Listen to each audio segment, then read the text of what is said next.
Quais são os vilões do coração na parte da alimentação? Eu fiz uma enquete para os meus pacientes para saber se está na ponta da língua.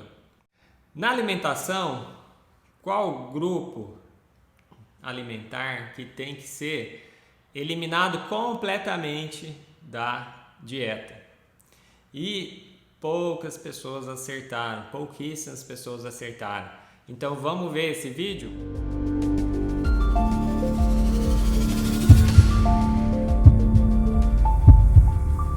Olá, boa tarde. Sou Rafael Otsouzi, médico, cardiologista, formação pela USP Ribeirão Preto e fundador desse canal Super Cardio. Eu tô lembrando agora aqui do meu filho, que ele tá com 2 anos e alguns meses, e ele tá na fase de perguntar quem que é super-herói. Então ele pergunta lá: papai, o Homem de Ferro é super-herói? Quem que é dos Vingadores? O Capitão América? O Spider-Man? E ele pergunta: o Thanos é super-herói, papai? E a gente fala: não, o Thanos é um vilão. O Thanos é justamente contra quem o Capitão América luta, o Hulk. Agora vamos falar dos vilões na parte da alimentação para o coração. Conforme eu disse, eu fiz uma enquete e saiu nessa enquete, muitas pessoas, eu perguntei qual o alimento que tem que ser totalmente eliminado, ou substância, né, que está presente aí nos alimentos. Eu ouvi muito açúcar, ouvi muito sal e a substância que eu vou passar para vocês também. Então vamos começar pelo sal. O sal não pode ser totalmente eliminado da alimentação, ele tem que ser só adequado, reduzido. A gente sabe que a ingestão do brasileiro é 2,5 vezes maior do que o recomendado. Tá? Em relação ao cloreto de sódio, sal de cozinha, seria recomendado menos do que 5 gramas por dia. E a ingestão média do brasileiro é de 12 a 15. 12 a 14, vou dar uma colher de chá, não chega a 15, mas 12 a 14 gramas por dia, bem acima do recomendado. Só que a gente sabe que tem estudo mostrando se reduz demais o sal, e eu vou pôr um exemplo aqui, se cai para baixo de 1 grama por dia, pode até gerar hiponatremia, né? Ou seja, em palavras mais simples, pode dar problema, pode aumentar aí riscos. Então não dá para eliminar totalmente o sal. Já que a nossa alimentação tem sal em excesso, uma maneira para quem não tem restrição em relação ao potássio é usar o sal light, que eu já fiz um vídeo. Vou colocar o card aqui. O sal light aqui no Brasil tem 50% a menos de sódio. Então, se a pessoa está ingerindo ali 10, 12 gramas do sal, tendo 50% a menos de sódio, já dá uma ajuda. E além disso, ele tem potássio. Potássio também faz bem para a pressão arterial. Para quem está com ingestão inadequada de potássio, na hora que adequa a ingestão de potássio, vai ter benefício na pressão arterial. Então, eu comentei aqui da pressão arterial porque sim, o excesso de sal atrapalha a pressão arterial e esse excesso, aumentando a pressão, vai forçar o coração, gerando dilatação no coração ou engrossamento, insuficiência cardíaca, maior risco de arritmias, AVC e infarto. Segundo alimento, o açúcar. Olha, a gente até pode ter um pouco de açúcar sim na alimentação, por exemplo, os açúcares das frutas.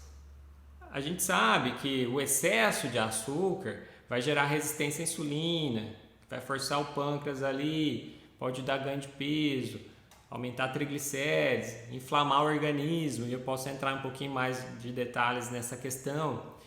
Mas a gente pode sim ingerir um pouco de açúcar, principalmente naturalmente, por exemplo, nas frutas, porque vai vir um açúcar junto com antioxidantes, minerais, vai vir junto com fibras, e tudo isso, na hora que a gente tem aquela alimentação com vegetais de cores diferentes, recebendo esse antioxidante, essas fibras, a própria fibra vai fazer com que o açúcar não seja tão rapidamente metabolizado. Então um pouquinho de açúcar a gente pode sim ter, mas é lógico, isso daqui acho que talvez nem precise que eu comente, mas o excesso do açúcar, todo mundo sabe, né? O açúcar sim é um grande vilão aí do organismo, e para o coração em especial, quando ele gera diabetes, esse aumento de glicose acaba gerando inflamação, as artérias ficam inflamadas, fica mais fácil do colesterol entrar e criando placas que vai gerar a isquemia miocárdica e o infarto. Agora vamos chegar lá onde eu queria. Vamos falar aí do grande vilão, que aí sim, a substância que tem que ser totalmente eliminada da nossa alimentação. Mas antes de falar do vilão, estou fazendo um suspense aqui, né? Já que a gente está nessa questão de super-heróis e vilão, vamos deixar o vilão para aparecer aqui no final. A gente tem que conhecer os nossos protetores, né? Os nossos vingadores da Marvel. Então, na parte do coração, o protetor é o HDL. É o colesterol HDL. Hoje Deus livra, HDL. Isso aqui é só para decorar, tá? Eu costumo falar que o LDL é logo Deus leva e HDL é hoje Deus livra, para a pessoa decorar ali qual que é o colesterol bom. E por que o HDL ele é bom?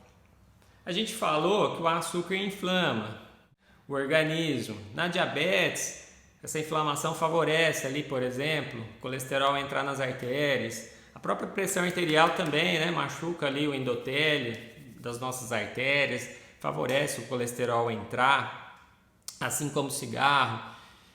Várias situações onde a inflamação favorece esse colesterol a fazer entupimentos das artérias. Já o nosso protetor, o HDL, ele faz o transporte reverso de colesterol. Então aquele colesterol ruim que está ali para entrar na artéria, o HDL passa parecendo um aspiradorzinho de pó, ele puxa, ele atrai essas moléculas de colesterol ruim, de LDL, para ser eliminado pelo fígado. Então ele faz uma limpeza das nossas artérias, ele contribui para essa proteção, tá? E eu vejo isso. Tem muitos scores de risco cardiológico, onde o único fator que é protetor, que dá ponto positivo, é realmente ter um HDL maior que 60. Agora que vocês já sabem aí quem que é o nosso protetor, finalmente chegou a questão do vilão. A gordura trans.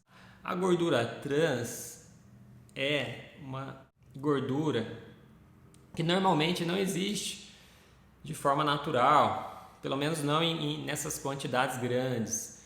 É uma gordura criada pela indústria para dar mais crocância ali aos alimentos, né? Fazer aquela parte ali de aquela gordura meio cremosa, dar um sabor também. Só que hoje em dia ela tem sido combatida em níveis mundiais. A própria OMS tem um plano, não sei se eles vão conseguir, mas de erradicar a gordura trans. Os próprios Estados Unidos têm criado leis também para diminuir a gordura trans no alimento. Eu mesmo atendi uma paciente dona de uma sorveteria que falou que não pode mais colocar na produção do sorvete gordura trans por conta de as próprias crianças que se alimentam ali de sorvete. Então ela vem sendo combatida, inclusive é obrigatório nos alimentos industrializados ter no rótulo a quantidade de gordura trans. Então tem normalmente ali um asterisco, né, que fala que não tem nível seguro ali para ingestão de gordura trans e normalmente vem a menção de 0. Só que como no Brasil tudo é muito complicado, né, tudo tem um jeitinho, o grande problema hoje em dia é que as porções é que tem um limite de gordura trans por porções, e aí a indústria simplesmente faz porções menores para não bater o limite de gordura trans e acaba tendo um pouquinho ali nos alimentos industrializados. Os clássicos aí de alimento que tem gordura trans, né? A manteiga, por exemplo. E eu já tentei achar manteiga sem gordura trans, existe, só que é muito ruim, né? Eu gosto de uma manteiguinha, eu como de vez em quando uma manteiga, apesar de o excesso não fazer bem, né? Mas a manteiga sem a gordura trans, manteiga de coco, por exemplo, não foi muito do meu paladar. Mas de qualquer forma, quando você troca a manteiga que tem gordura saturada e gordura trans por um azeite, por exemplo, você que tem gordura monoinsaturada, você está fazendo uma troca boa. Quando você troca aquela pizza de calabresa, né? Então um alimento industrializado com calabresa com gordura saturada, troca por um peixe assado, por exemplo, você vai estar trocando gordura saturada e trans por gordura poliinsaturada, contendo às vezes ômega 3 nos peixes de águas frias e peixes selvagens ali, de águas frias e profundas. Então foram alguns exemplos aqui de trocas saudáveis. Se esse conteúdo te agradou, foi útil, se você aprendeu algo, compartilhe com alguém também. Curta, comente, ative o sininho, tá? Siga esse canal. E fica aqui meu grande abraço para você.